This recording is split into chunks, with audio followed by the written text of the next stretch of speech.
Muchas gracias. Buenas noches a todos los participantes, a todos quienes se estén conectando a esta transmisión. Y muy agradecido también al EP Pasión por el Derecho por la invitación. El día de hoy, tengo a mi cargo hablar sobre justamente lo que ya se ha adelantado, la inspección del trabajo en materia de seguridad y salud en el trabajo, ¿no?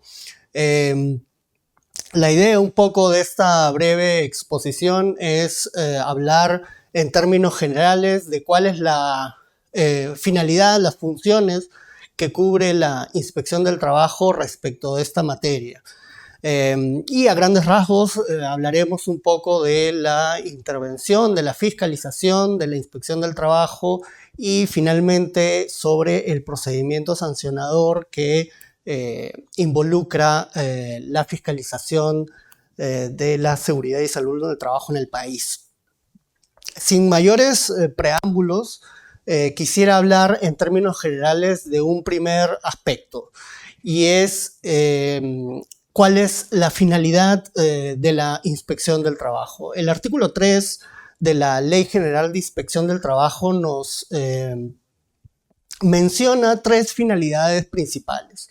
Probablemente nosotros estemos mayormente familiarizados con la primera de ellas, que es la vigilancia y exigencia del cumplimiento de la normativa sociolaboral por parte de los empleadores. Efectivamente, quien no ha visto en alguna oportunidad el accionar de un inspector del trabajo, ¿no? Frente a una empresa, requiriendo información, solicitando alguna documentación en particular, a través de la cual el inspector del trabajo pueda verificar si es que efectivamente este empleador ha cumplido o no ha cumplido con sus obligaciones en materia sociolaboral. Sin embargo, no es la única finalidad que persigue la inspección del trabajo. De acuerdo a esta ley y en concordancia con el convenio 81 de la OIT, la inspección del trabajo también tiene a su cargo la orientación y la asistencia técnica de las empresas. Es decir, en el entendido de que las empresas no cumpliesen con las normativas sociolaborales, no necesariamente se debe a una actitud dolosa frente a sus obligaciones, sino más bien se ha entendido que puede partir de un desconocimiento de la propia normativa. En ese sentido, se pone a cargo de la inspección del trabajo la orientación y la asistencia técnica de estas empresas con la finalidad de que con ello logren cumplir con las normativas nacionales. Y esto está principalmente focalizado, por supuesto, a las micro y pequeñas empresas. Finalmente, este artículo 3 de la Ley 28806 hace mención a la conciliación administrativa. Una reciente modificación, ya tiene un par de años aproximadamente, incluyó esta función para también la inspección del trabajo. Sin embargo, en la actualidad, al no contar todavía con una reglamentación, la misma no está siendo implementada. Sin embargo, es importante hacer mención a ella, puesto que ya figura dentro de la normativa vigente. Viendo este espectro de finalidades que tiene la inspección del trabajo, es importante puntualizar entonces que dentro de estas funciones va a aparecer su ámbito de competencias. ¿Y cuál es el ámbito de la competencia de la inspección del trabajo?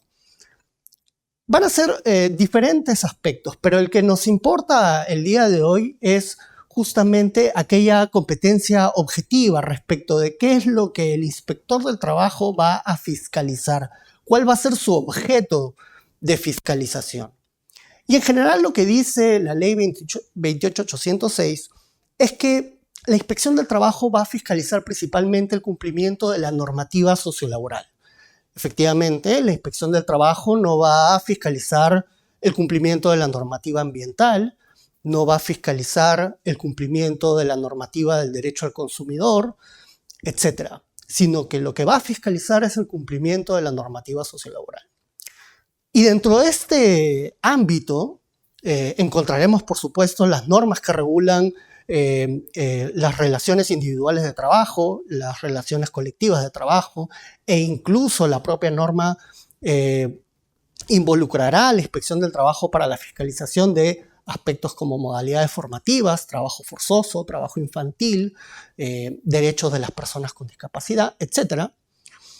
Y puntualmente a la seguridad y salud en el trabajo, ¿no? La regulación de la seguridad y salud en el trabajo también forma parte de este espectro de la normativa sociolaboral que está a cargo de la fiscalización de la SUNAFIL. Y es precisamente sobre ella de la que hablaremos el día de hoy.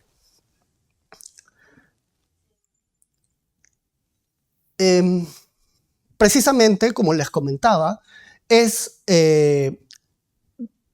diversos aspectos sobre los cuales fiscaliza la inspección del trabajo, ¿no? Derechos fundamentales, relaciones individuales, relaciones colectivas, etc. Sin embargo, hay un ámbito en particular que es el que nos interesa, que es el de seguridad y salud en el trabajo, que está dentro de este espectro normativo. ¿Y qué es lo que hablamos cuando es seguridad y salud en el trabajo? Son diversas las normas que vamos a encontrar como objeto de la fiscalización.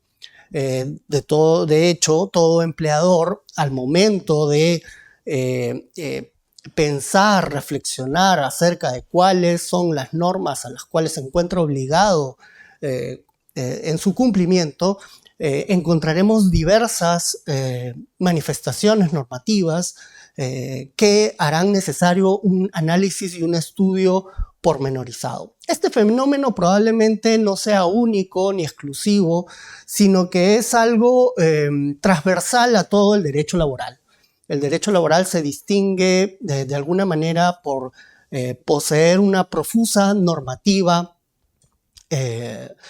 que amerita ser evaluada en su conjunto. En seguridad y salud del trabajo no pasa algo distinto, sino bastante similar.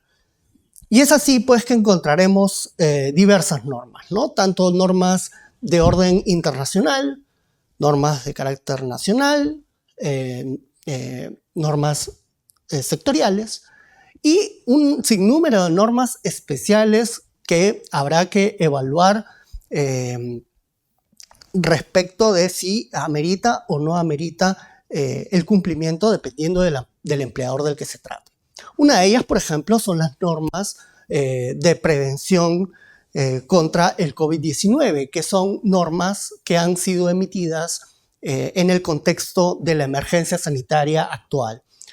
Nosotros pensaríamos, por supuesto, de que estas normas tendrán un carácter temporal, en tanto en la medida que se levante la emergencia sanitaria, estas normas irán pues derogándose en principio.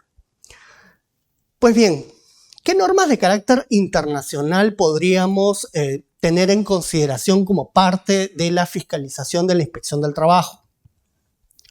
Evidentemente, el Estado sea sujeto a diversas normas de carácter internacional que deben ser tomadas en cuenta. Por ejemplo, aquellos convenios de la OIT a las que se encuentra sujeto. Pero no solamente son este tipo de normas de carácter internacional, sino también aquellas normas técnicas como las ISO, que también tienen disposiciones de carácter de seguridad y salud del trabajo que pueden ser observadas por la empresa.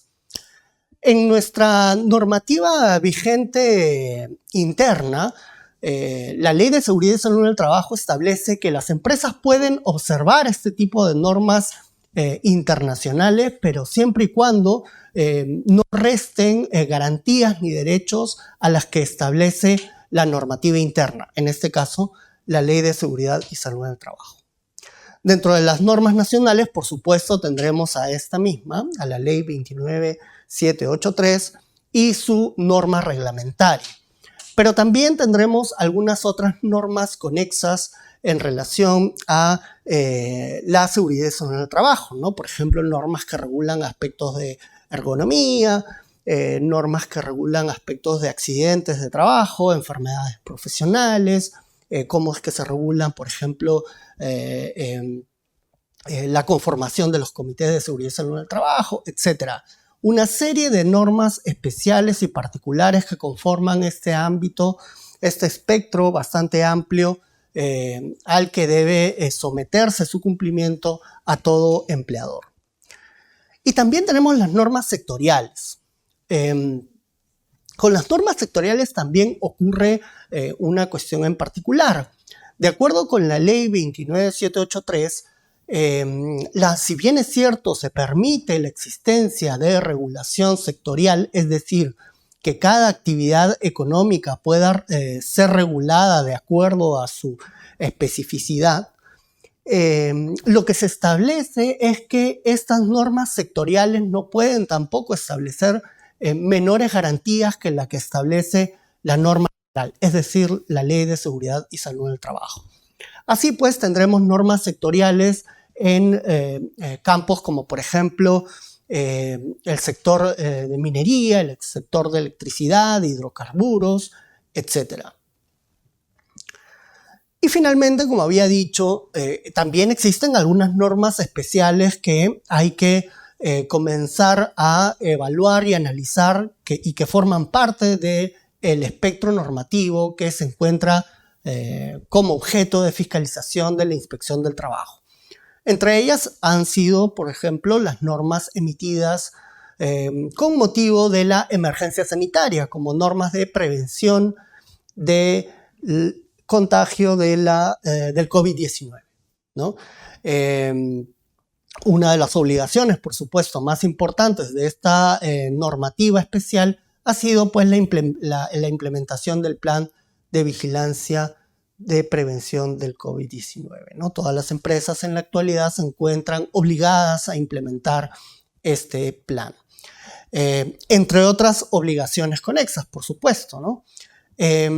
Estos aspectos son objeto de fiscalización de la Inspección del Trabajo, ¿no? Que vemos, por supuesto, a grandes rasgos. Cada norma tendrá aspectos particulares que evaluar según sea el caso.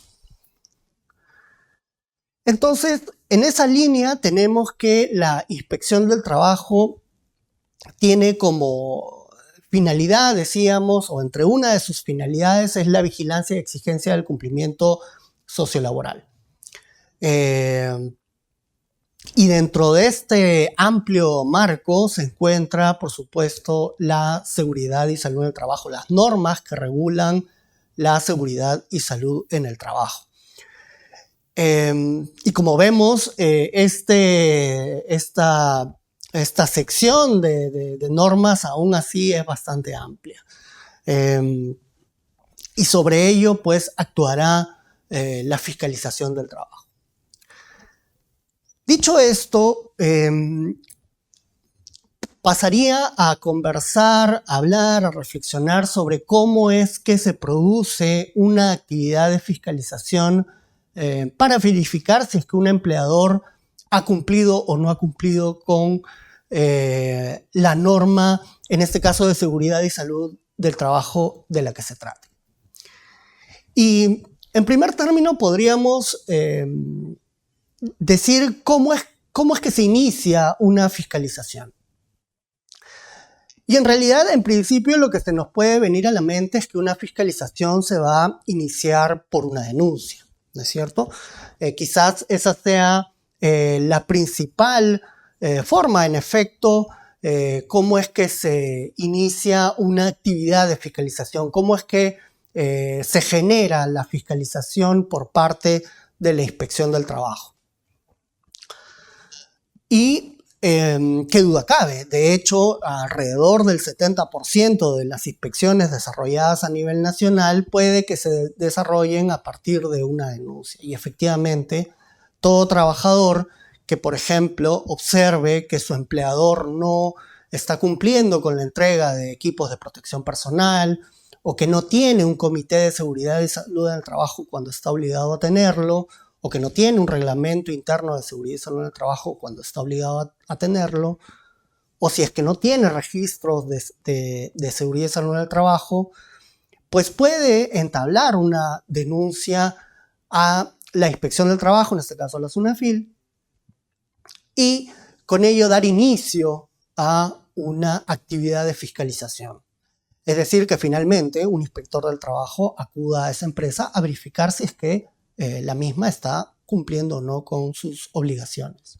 Sin embargo, la denuncia no es, por supuesto, la única forma a través de las cuales la Inspección del Trabajo desarrolla su actividad de fiscalización.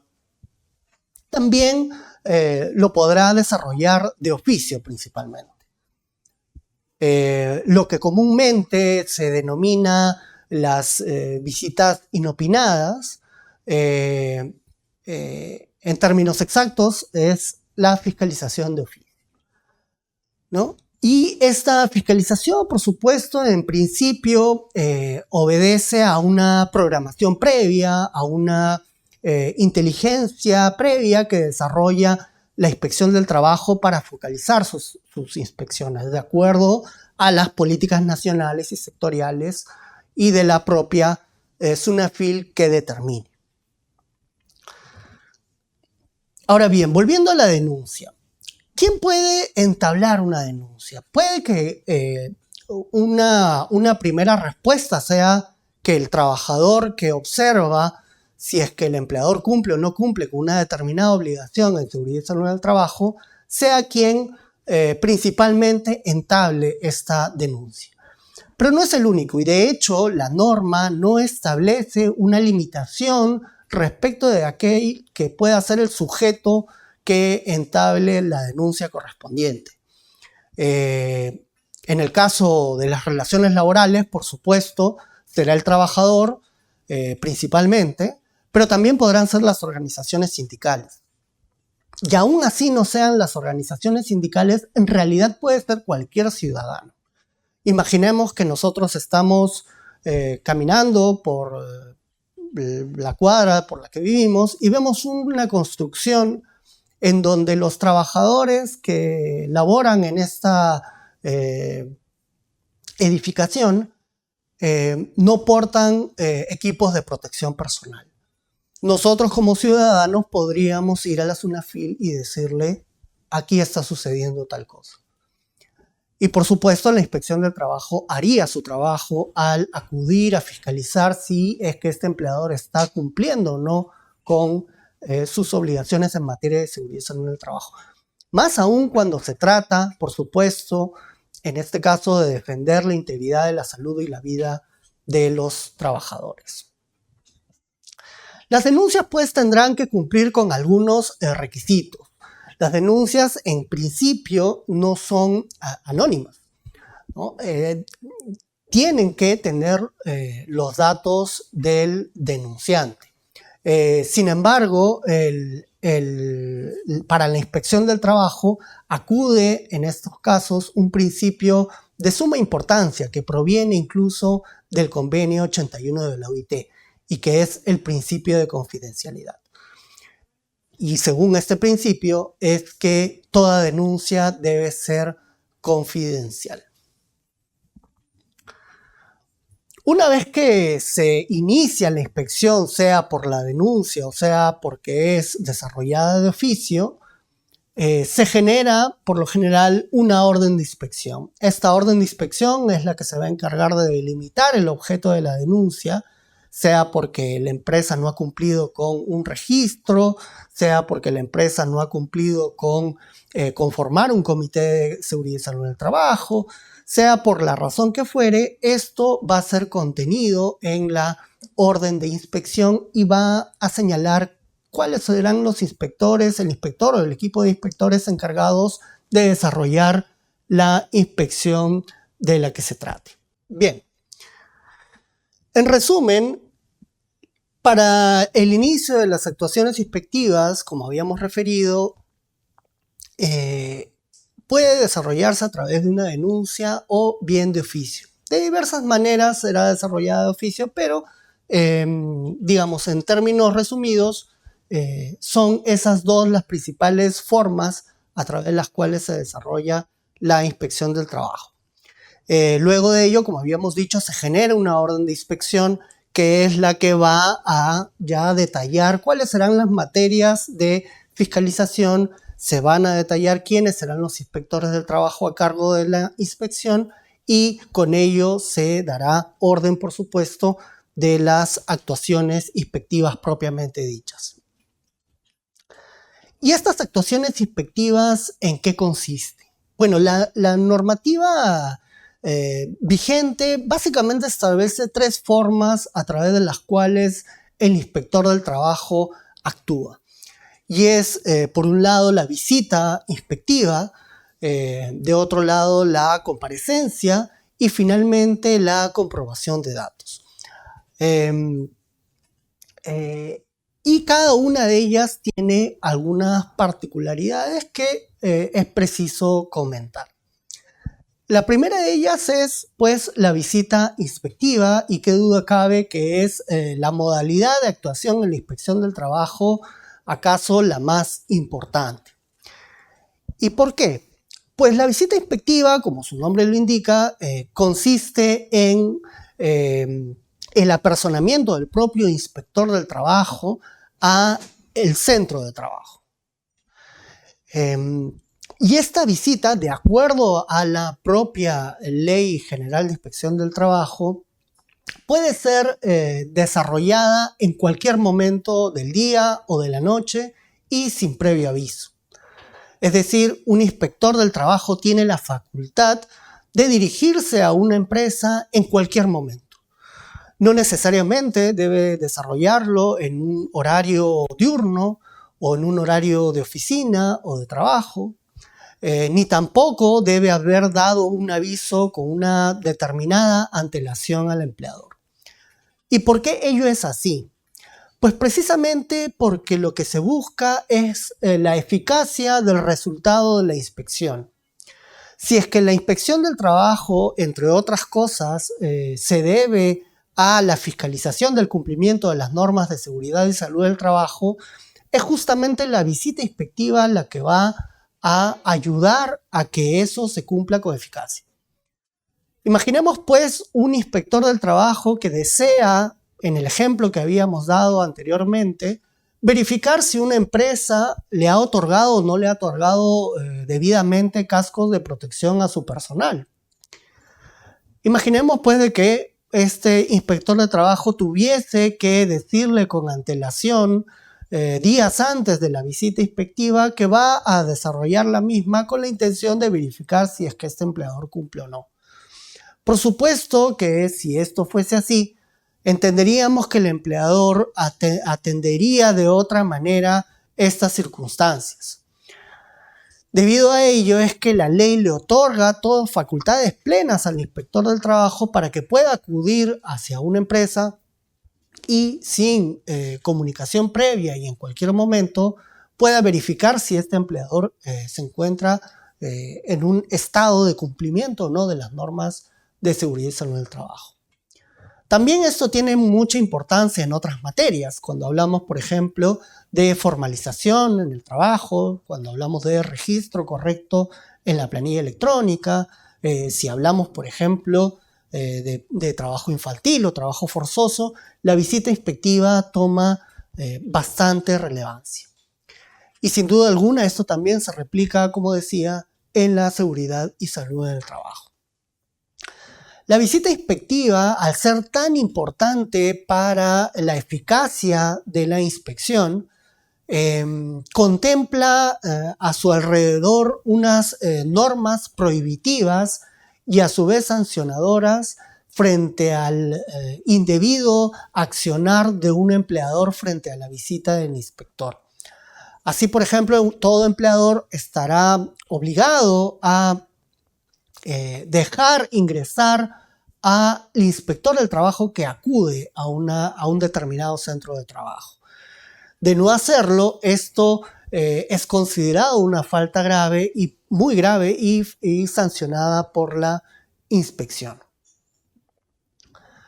Y no solamente se limita esta obligación a que el inspector de trabajo pueda ingresar al centro de trabajo propiamente dicho, sino incluso a cualquier lugar al interior de él.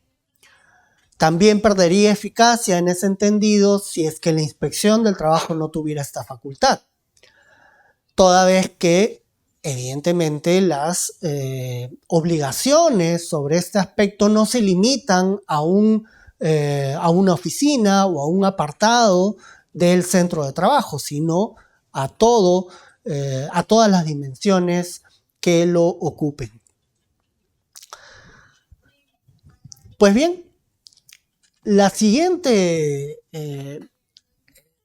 actuación de investigación de los inspectores del trabajo es la comparecencia.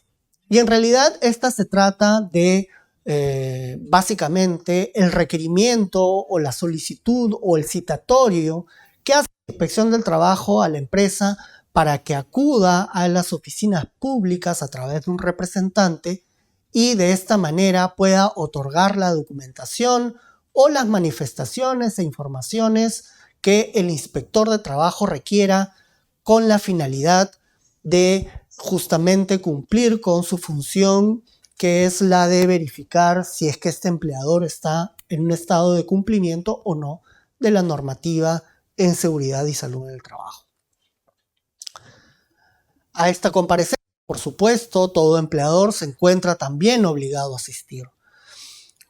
De no ser así, también, como podemos suponer, perdería eficacia la inspección del trabajo. Y de ese modo es que la propia normativa vigente sanciona como también una infracción muy grave a la inasistencia a estos citatorios.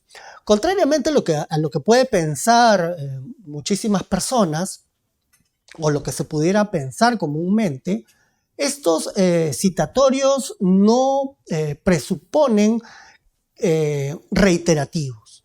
Es decir, todo empleador se encontrará obligado desde el primer momento en que es requerido a comparecer. De otro lado, también la norma precisa que el empleador debe no solamente acudir a las instalaciones públicas que se designen, sino también que debe llevar consigo la información, la documentación que se le solicite, pero además debe acudir puntualmente.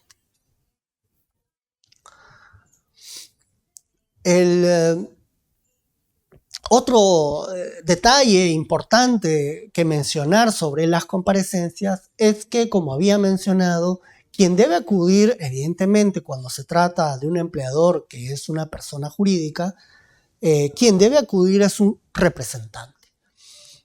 Pese a que por aplicación de la Ley del Procedimiento Administrativo General, no se requieren mayores formalidades para acreditar representaciones, en este caso de la persona jurídica, sí es importante que el documento sea indubitablemente claro en señalar que la persona que está acudiendo tiene las suficientes capacidades y facultades de la persona que representa para desarrollar dicha diligencia. De no ser así, de no cumplir con todos estos aspectos que he señalado, por ejemplo, de llegar puntualmente en la fecha y hora señalada, de no acudir con los poderes suficientes, con los documentos que prueben la representación suficiente, de igual modo será considerado como una inasistencia a esta diligencia de inspección. Por supuesto, en esta comparecencia le servirá al inspector de trabajo para revisar la documentación que haya requerido, así como las manifestaciones o la información que sea necesaria para el cumplimiento de la inspección propiamente. Así, por ejemplo, si la denuncia o el objeto de fiscalización es verificar si la empresa cuenta o no cuenta con el Comité de Seguridad y Salud en el Trabajo, seguramente el inspector del trabajo, entre otra documentación, podrá solicitarle las actas de instalación de este comité. Quienes forman parte de este comité, entre otras documentaciones. En caso que la empresa no tenga actas de instalación, podrá presentar documentación que acredite las razones por las cuales no ha podido conformar dicho órgano interno de seguridad y salud del trabajo. Pueden darse, por supuesto, muchísimas razones por las cuales este comité no ha sido conformado. Pero eso se verá según sea el caso concreto. Y finalmente, la norma también prevé la comprobación de datos, ¿no? La comprobación de datos involucra simplemente un trabajo de gabinete a cargo del inspector del trabajo que hace una revisión de aquellos registros, digamos, públicos a los que pueda acudir para obtener información relevante para el objeto de su fiscalización. A la fecha, estas actuaciones inspectivas tienen algunas variantes dada la emergencia sanitaria. Y quizás la variante más resaltante será en la comparecencia. Porque tradicionalmente la comparecencia, como decía, es una especie de citatorio de la empresa o el representante de la empresa para que acuda a una oficina pública y brinde la documentación e información que se le requiera. Sin embargo, dadas las circunstancias, este tipo de diligencias se ha visto ligeramente modificada en el sentido de que pueden ser desarrolladas virtualmente. En la actualidad, la Ley General de Inspección de Trabajo prevé la posibilidad de que las diligencias puedan ser desarrolladas a través de medios virtuales. Una vez llevado a cabo estas actuaciones inspectivas, que pueden ser 2 o más de las descritas, generalmente en el caso de seguridad y salud del trabajo, en un plazo no mayor de 30 días hábiles, salvo que se trate de un accidente mortal, en cuyo caso el plazo se limita a 10 días hábiles prorrogables por 10 días más. Pues de acuerdo al tipo de inspección de la que se trate, por lo general, de acuerdo a la normativa vigente, el inspector debe requerir a la empresa por el cumplimiento de la norma, en este caso de seguridad y salud del trabajo de la que se trate. Si pues la empresa no ha otorgado equipos de protección personal, pues el inspector del trabajo requerirá a la empresa el cumplimiento de dicha obligación. Si la empresa no ha cumplido con la implementación de un comité de seguridad y salud del trabajo, pues hará lo propio. Igual si no ha cumplido con la implementación de registros de accidentes, por ejemplo, de enfermedades profesionales, etc. Así también, la ley faculta a la inspección del trabajo para que en esta etapa, en caso encuentre que hay incumplimientos de parte del empleador que pongan en peligro la vida o la salud de los trabajadores, pueda desarrollar lo que se denomina una medida de paralización de la UTIS. En estos casos, el inspector del trabajo se encuentra facultado a paralizar las labores de la actividad económica de la que se trate. En el ejemplo que había dado, en el que caminábamos por la cuadra y encontrábamos una construcción en la que los trabajadores no contaban con equipos de protección personal, indudablemente no tener este tipo de equipamientos pone en grave peligro la salud y la seguridad, la vida de los trabajadores. En estos casos, la ley faculta al inspector de trabajo a acudir a esa empresa y paralizar estas edificaciones, esta actividad económica en concreto, hasta que el empleador logre subsanar la infracción de la que se trate. En caso que el empleador no cumpla finalmente, pese a haber sido requerido con lo que se denomina la medida de requerimiento en la inspección del trabajo, el inspector del trabajo finalmente emitirá un acta de infracción. Caso contrario, si es que durante el desarrollo de las actuaciones inspectivas el inspector del trabajo ha logrado constatar que la empresa ha cumplido con sus obligaciones, se emite lo que es el documento denominado informe de actuaciones inspectivas.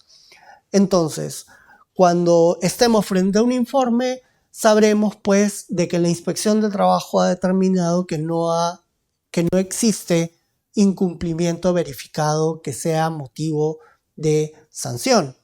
Y finalmente, por el contrario, si es que culmina en un acta de infracción, estaremos pues ante posibles incumplimientos en este caso en materia de seguridad y salud del trabajo. Y digo posibles porque el acta de infracción en sí misma no constituye un acto administrativo que suponga una sanción concreta o ya decidida frente a un empleador. El acta de infracción será un germen de lo que se denomina el procedimiento administrativo sancionador, que es el que se dará inicio a partir de este momento. Y pues bien, eso es lo que veremos rápidamente el día de hoy. Como último repaso de la inspección del trabajo en materia de seguridad y salud del trabajo. Esta acta de infracción, que contiene probablemente el resumen de los incumplimientos de las normas en seguridad y salud del trabajo, van a ingresar a una evaluación previa para que luego de no tener mayores observaciones sean el insumo principal para el inicio del procedimiento sancionador. El procedimiento sancionador tiene como principal regulación la Ley de Procedimiento Administrativo General. En tanto que esta norma otorga de alguna manera pisos mínimos para los ordenamientos especiales, la inspección del trabajo no escapa de esta regulación general. En ese sentido, en la medida que la imputación de cargos es la que da inicio al procedimiento sancionador, en la inspección del trabajo la imputación de cargos va a contener la información que deduce del acta de infracción. Es más, en la práctica, la imputación de cargos generalmente adjunta a ella el acta de infracción, porque es el inspector del trabajo el que ha desarrollado la mayor parte ya del análisis sobre los posibles incumplimientos en materia de seguridad y salud en el trabajo. La imputación de cargos, por supuesto, como suponemos dentro del marco del derecho sancionador, supone la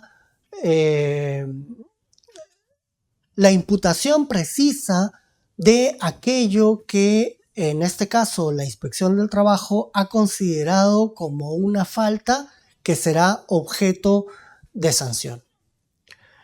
Será trasladada, por supuesto, a la empresa, al empleador, para que formule los descargos correspondientes. Estos descargos serán referidos para que sean absueltos en un plazo máximo de 5 días hábiles. Sin embargo, estos plazos no son perentorios, ¿no? En el derecho administrativo y de alguna manera confirmado por el Tribunal de Fiscalización Laboral, los plazos que aquí veremos, si bien es cierto, habilitan ya a la administración a emitir los pronunciamientos correspondientes, no necesariamente impiden o inhiben la facultad de, en este caso, el empleador, de otorgar mayor información o documentos de prueba que sirvan para determinar su responsabilidad o no. Finalmente, en esta etapa, que es asumida en el caso de la SUNAFIL por la Subintendencia de Actuación Inspectiva como instancia instructora, va a culminar con el informe final de instrucción. Este informe final de instrucción, de alguna manera, tomando como insumo tanto el acta de infracción, la imputación de cargos, como los descargos del empleador del que se trate, resumirá todo ello y determinará si finalmente corresponde o no corresponde imponer una sanción al empleador. Con ello culminaría, diríamos, la etapa instructiva del procedimiento sancionador. Porque este informe final es trasladado a la autoridad que debe finalmente imponer la sanción, en el entendido pues de que debemos separar la autonomía de las autoridades instructoras de las sancionadoras. En ese sentido, este informe final de instrucción es notificado por la autoridad sancionadora. El empleador podrá, en este caso, nuevamente presentar descargos respecto al contenido de este informe final. Podrá decir, por ejemplo, en el caso de no haber podido conformar un comité de seguridad y salud del trabajo, podrá en su caso presentar la documentación que acredite o pruebe de que efectivamente sí lo conformó.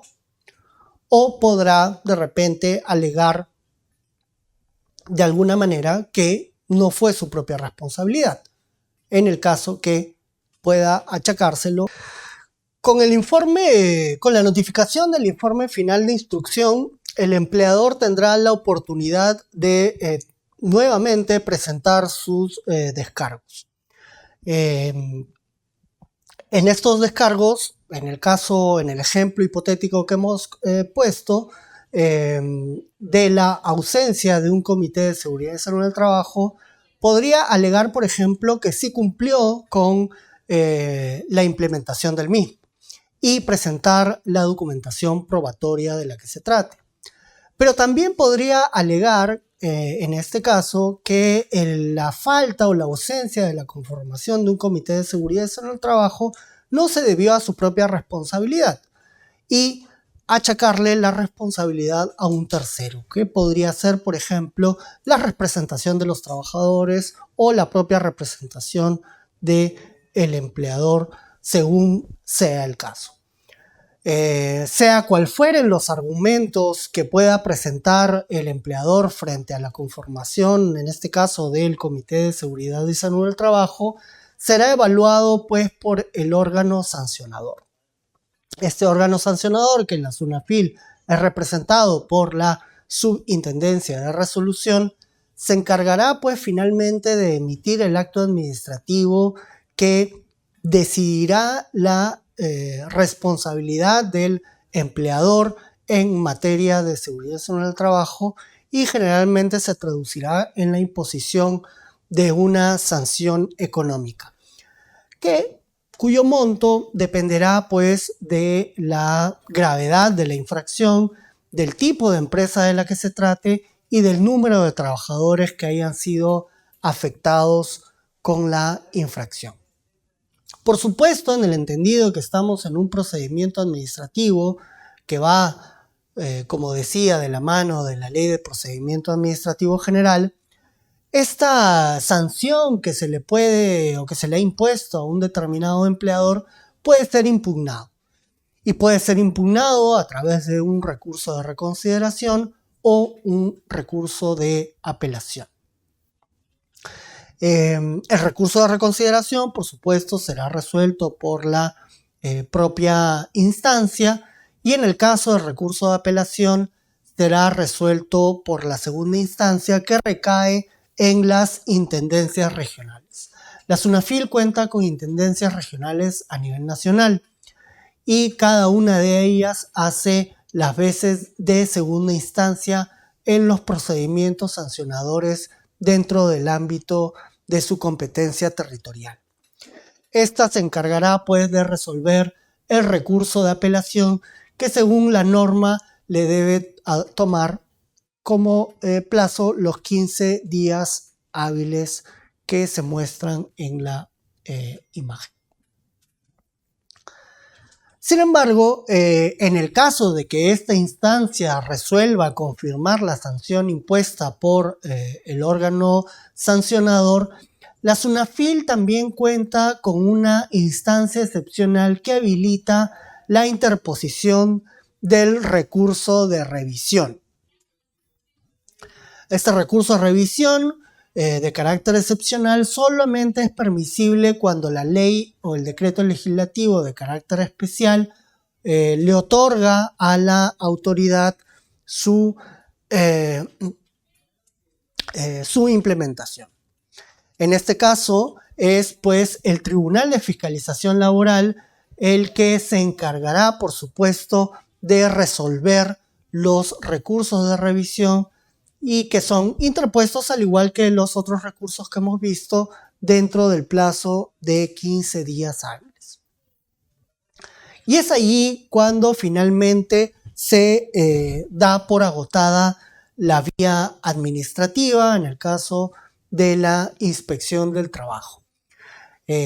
Como se puede observar, la fiscalización en materia de seguridad y salud en el trabajo debe llevar a cabo todo el periplo que se ha comentado, desde las actuaciones inspectivas que tienen a su cargo los inspectores del trabajo, que tienen una serie de diligencias y actuaciones, las que en caso de incumplimiento por parte del empleador darán origen a un procedimiento sancionador según lo que se ha relatado. Finalmente, una vez culminado el procedimiento sancionador, podremos entender de que ha habido una sanción que se considera firme y, por supuesto, su finalidad será de alguna manera coercionar a que los empleadores cumplan con esta materia tan importante y relevante en la actividad económica en general. Sin embargo, como toda autoridad o como toda decisión administrativa, esta puede ser impugnada judicialmente a través de un proceso contencioso administrativo, pero eso entiendo pues ya es otra historia.